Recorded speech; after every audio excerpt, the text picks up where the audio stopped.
So the other night, March 15th of 2021, VH1 aired Love and Hip Hop Family Reunions Episode 6, Bothered. And I don't know whether or not this was recorded on different days, but there was a multitude of different scenes between Apryl, the baddest Jones, my favorite reality TV star, and Lil Fizz, aka Teeny Fizzle Pop. You know, he got that name from Monique Slaughter, his baby mama, but we'll get to her in a minute. Now, apparently, Apryl the baddest Jones, Dr. Dre's alleged girlfriend, mistress, whatever, got into it really bad with your man Lil Fizz. Apryl was so emotionally broken, and Lil Fizz laid down the pipe so well that despite the fact they broke up like 8 months before this was filmed, so about a year ago now, that she basically went Kung Fu Kitty on Teeny Fizzle Popsicle. Now, according to the combined testimonials of both parties, the gist of what allegedly happened is the following. When they broke up, Fizz went and got with either his baby's mama, Monique Slaughter from Love and Hip Hop Hollywood, Nicki Madaris, aka Miss Nicki Baby, Amanda, the chick that Monique has snatched up in season 1, or some other rats or random ass thought, because allegedly he got with somebody who was his ex, but they didn't say who.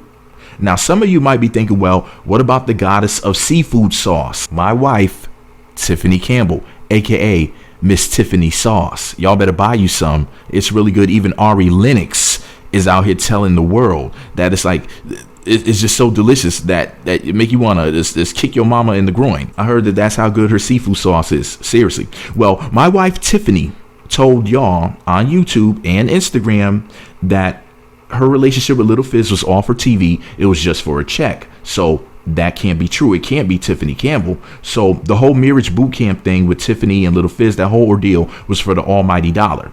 But just make sure that you buy you some Tiffany sauce, because it's delicious. Use y'all stimulus checks, you know, for something constructive. Buy you some Tiffany sauce. Get some of those rich B-word stock tips from Masika Kalisha. Support LaBrittany Franklin. She has the La Nation clothing line popping off right now. I'll make separate videos about Masika and LaBrittany. I just want to throw my sisters' names in there, you know, because I love them. So it can't be your girl Tiffany that Lil Fizz ran back to, because she already stated the fact that they were never really in a relationship and they just did it for the shmoney. Now, Apryl claims that she's upset with Fizz because he talked crap about his unnamed ex, turned around and ran right back to her. But seriously, y'all, who is this mystery woman? Does anybody know who in the world this woman is that Lil Fizz left Apryl for, or when they broke up, he went and got with, that he used to deal with before? Is this somebody who was never on TV? Everybody wants to know, right? So Apryl was supposed to have moved on, you know, to bigger, better, and richer things. You know, she was allegedly with your man Dr. Dre, sleeping in $1 billion bed, allegedly. Oh, and I almost forgot something. Lil Fizz said whoever the guy was that Apryl went and got with after they broke up was a quote-unquote square. Sir, you better not be talking about Dr. Dre like that. You do not want those beats, and I don't mean those headphones. You saw what happened with your baby mom when she allegedly, possibly, maybe got threatened by somebody over the phone, brother. You do not want those problems, Lil Fizz. You know, being the light-skinned pretty boy that you are is not going to get you out of a beef with Dr. Dre and $1 billion worth of thug power. Hell yeah. Trust me, you don't want to with Dre, sir. Yeah, so I hope that you weren't talking about him. Anyway, the funny thing about it is, so Lil Fizz called whoever this man was, because it wasn't a chick, that Apryl went and got with a quote square, which makes me ask this question. Does Little Fish Tank think he's cool? Who in the hell told Lil Fizz that he was cool? Little Fish, you need to sit down, because you're just cool in your own mind. Trust me, sir. It's all just delusion. You were cool back in 2002. You and Little Bow Wow, and then now y'all are some cornballs. But anyway, Lil Fizz is still my corny homeboy in my head, but he's still a cornball. Like people talking about Safari's corny. No, Lil Fizz is corny.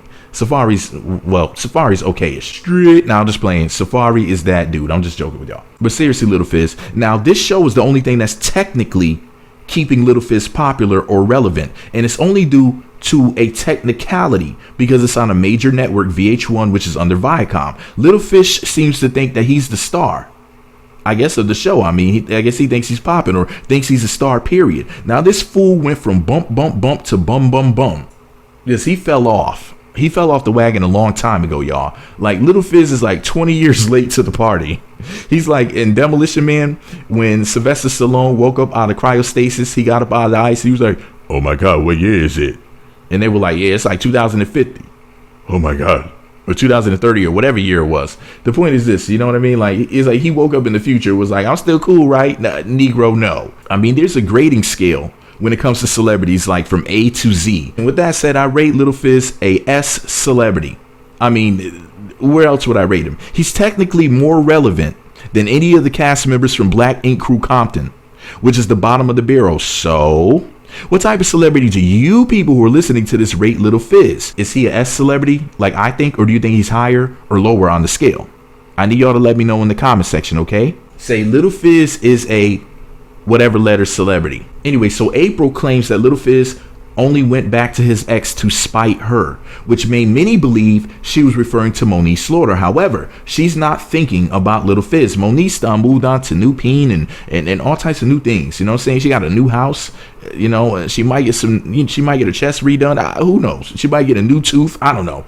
Anyways, you know, I don't even like talking about Moniece after that time that she yelled at me. And like I had said, I don't even F with her anymore. But I mean, she is Moniece. And y'all know how much I used to love Moniece. And she's starting to grow back on me. She's like that hair or that pimple I can't get rid of. I try to remove that skin tag, but Moniece is Moniece, you know. Y'all know how much I love me some Moniece, so you know what I'm saying. So if I start making videos again about Moniece and how much I love her, don't be surprised soon, okay? Anyways, can't be Moniece that he ran back to. All I know is that whoever this person is not Apryl's friend. That's the important part. So I'm thinking it might be Nicki Madaris. Let me know what y'all think about this mystery woman in the comment section. Do you believe that it was Nicki Madaris or another woman? So Apryl is just going on and on like Erykah Badu on this episode. She was crying tears. They were streaming down her face. Like all of that Dr. Dre milk that she's getting nowadays, allegedly. And she starts talking all of that, you know, strong black woman crap. And, you know, about how they always have to be strong. And, you know, the strong one in the relationship, yada, yada, yada, the usual BS. And then things got really stupid. Now, before I go in on Apryl, I just want to say I love you, Apryl. You're my favorite reality TV star. Well, you're a tie. My three favorite reality TV stars are Apryl the Baddest Jones, Amina Just Right Butterfly, Andrea Fine as Hell Michelle from Basketball Wives. And when she left, the show wasn't worth watching. But anyways, well, CC helped to save the show. Now that CC's gone, the only thing we have is OG and that corny fake storyline. She simply fastened herself a paper bag with holes in the eyes and the mouth. You know, you can settle that whole beef on Basketball Wives, but I'll talk about that another time. Anyway, so your girl Apryl the Baddest Jones went on a rant. And she started off by saying that black men go through a lot. As soon as I heard her say something about black men at all, I just took a deep breath and I said, oh boy, here we go. I mean, the fact that she started off the rant with this BS, I just knew that we were in for it. She goes on to say that black men go through a lot and women like her have to support that a lot. And that's a lot of them to have to deal with. And on top of that, domestic, I guess she meant like domestic duties. Which, because at first I was confused, like, what does she mean by domestic duties? I guess is what she meant. They have to carry the baby. They have to deal with postpartum stuff, breastfeeding. The coochie has to bounce back. They have to deal with insecurities. They have to provide. And, you know, you got to put 50-50 when it comes to the bills. And she goes, and I'm just a trophy on your arm. I got to build you up. I got to motivate myself. You ain't motivating me. I got to feel pretty. I'm depleted. Yeah. You're depleted from Dr. Dre beating the drums, you dig? Allegedly, Dr. Dre put a stethoscope to her titty. But that ain't none of my business. Heifer, here's the thing, right? So who did you go 50-50 on the bills with? Omarion? Are you telling me that you were working when you were with Omarion that whole time? That's interesting. Unless you're specifically talking about Lil Fizz. It sounds like, see, this is what these heifers like to do. They'll take a bunch of different things that they dealt with different men and then combine all of those different bad things that they dealt with. Let's say you dated 10 men. Each one of them did something. You can buy all 10 of those things and then direct all of those negative things towards all men. Or in this case, all the brothers. And Lil Fizz is not a brother. He's a mixed nut. You know what I'm saying? So come on now. You can't blame me for what the heck Lil Fizz did. Come on now, ma'am. Apryl the Baddest Jones. Cut it out now, my Jesus. Now, I'm one of your biggest fans, about as big as your booty used to be before you lost it. But it's all good because you're still a dime. So I'm not hating. But here, I'm over here blushing. Yes, she made a brother blush. You know, it's Apryl is a bad chick. Y'all saw how Trick Daddy Dollars is acting towards her. Everybody loves them some Apryl. I told y'all, I've been telling y'all for years how fine Apryl is, and Amina too. So when Amina gets her just due and y'all start sweating Amina, just remember who was the person who told the world that Amina was God. Anyways, now I'm looking at the screen while Apryl is having her, you know, hissy fit, and I'm like, heifer, you're depleted from all that puss patting that you and that Leslie were doing up on Instagram Live. I mean, Aunt Mona, please cut this hoe's microphone off. She went on to say something very telling. She asked the question, what's in your wallet? Capital One. No, I'm sorry. That's not what she said. She said, what are you doing? You know, referring to us men. What are us men doing? So we just do nothing? Now, Lil Fizz is the same guy that she said was her best friend. Remember she said that? Does anybody remember when Apryl the Baddest Jones said that Lil Fizz was her best friend? That's how she brought him onto the show. That's when they were smashing, but she didn't want to flat out say. So she's like, oh, he's my best friend. But you said he was just a friend. Anyways, this is important because if you know this man that well, that he's allegedly your best friend, then you should know how he treats women. Since Lil Fizz, you know, doesn't treat women well all of a sudden.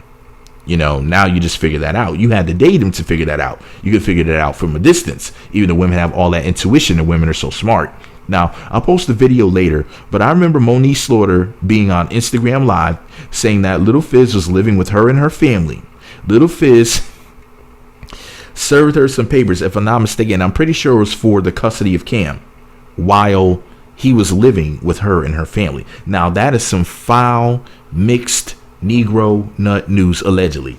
You know, I mean, when you do something like that, I mean, I'm sorry, but that's why terms like acting, quote, light skin exist. That's exactly why. So, of course, I'm just joking, people. I'm just joking. Y'all know I love to tell jokes. So, I don't know what type of guy you thought Lil Fizz was. If he allegedly served his baby mama papers while he was living with her family, that says a lot about this brother. Like, he's on some other stuff, man. He's out here, you know, pulling them LSMs and light skin moves allegedly, and I can't co-sign it. And of course, I'm just joking, people. I'm just being stupid because a lot of y'all are like, see me, you're a colorist. Shut up. No, I'm not a colorist. I don't work for Disney, and I'm not saying Lil Fish is the devil or anything. I don't believe that. But let's be real here. He's not exactly a choir boy. He's a dude from a pop band. How do you think he's going to act in a relationship? He's not built for a relationship. That's just not in his DNA. He's out here getting that TNA. You dig? That's what he's here for. He's here to be the playboy. Y'all chicks need to stop trying to wife up these bad boys, these serial bad boys. Look at Fetty Wap. Chicks out there trying to catch them for a check for their kids or some attention for their kids. And it's like, y'all know how Fetty Wap gets down. Stop playing. Y'all know who this fool was when y'all got with him. Anyways, Apryl, didn't you allegedly get with Lil Fizz to spite Omarion? Allegedly. That's what the internet says. Now, I'm not saying it's true, baby, but that's what they say. That's what they says. Anyways, Apryl, you really cracked me up when you said that you were tired of holding Lil Fizz down and keeping his secrets. Now, the internet thinks when she says keeping Lil Fizz's secrets, she's referring to Chris Stokes' brisk strokes. Allegedly. I think she was talking about what allegedly happened in Chicago. Y'all remember when that event happened where somebody allegedly tried to do some sort of deal with Lil Fizz and they got beat, you know, and whatnot, and that may come back to him. I hope that it doesn't, but allegedly there was something that was taken from somebody or something. Does anybody know what I'm talking about? Anyways, what do y'all think about Apryl versus Lil Fizz? I think they should have never dated. Do you think Lil Fizz did Apryl wrong, or is she tripping? Let me know in the comment section what y'all think, because your opinions matter more than mine. Click that thumbs up button. So let me know you listen all the way into the end of this video. The secret password to say in the comment section is karma. Many people believe Apryl got with Fizz just to hurt Omarion. That's why I'm using the word karma. I'm not saying I agree. I don't think that Apryl is that type of person. I think that Apryl is, listen, y'all, she's friends with Amina, which says a lot, because Amina is like one of the sweetest people ever. I think that Apryl is one of the nicest people you will ever meet. I think that she's definitely one of those don't start none, won't be none type of people. I think that she's the type of person, the type of rare person that you can actually trust in modern day society, her and Amina. And I think that Apryl's kindness is sometimes taken for granted by people. around her, or even some of us fans. I think some of us have, like, I've said shady stuff about Apryl because I was trying to be funny, but that's still my baby. But you know, I think that we need to just start being nicer to Apryl because, I mean, look at her. Anyways, I gotta go, y'all. MAGA. Click the thumbs up button.